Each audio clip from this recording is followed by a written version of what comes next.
وہ مرد اوپر جان کی مدد کے لیے گئے ہیں۔ وہ گاؤں سے ہے۔ میرا خیال ہے ان میں سے کچھ حسن کے خاندان کے ہیں، شاید اس کا بیٹا بھی ہو۔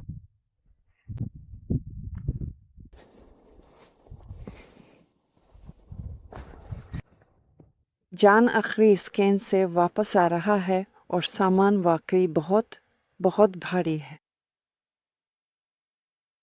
اور ظفر نیچے جا رہا ہے تاکہ آخری سوگزا اس کے آس پاس اس کی مدد کر سکے۔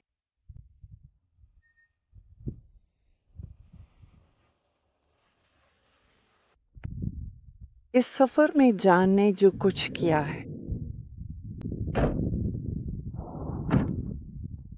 اس نے نوح کی کشتی پر تحقیق پر بہت بڑا اثر ڈالا ہے، کیونکہ اب ہمیں معلوم ہو گیا ہے کہ بیٹھا ہوا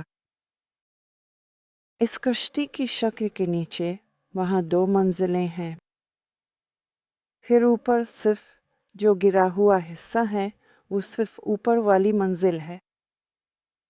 یہ بہت دلچسپ ہے۔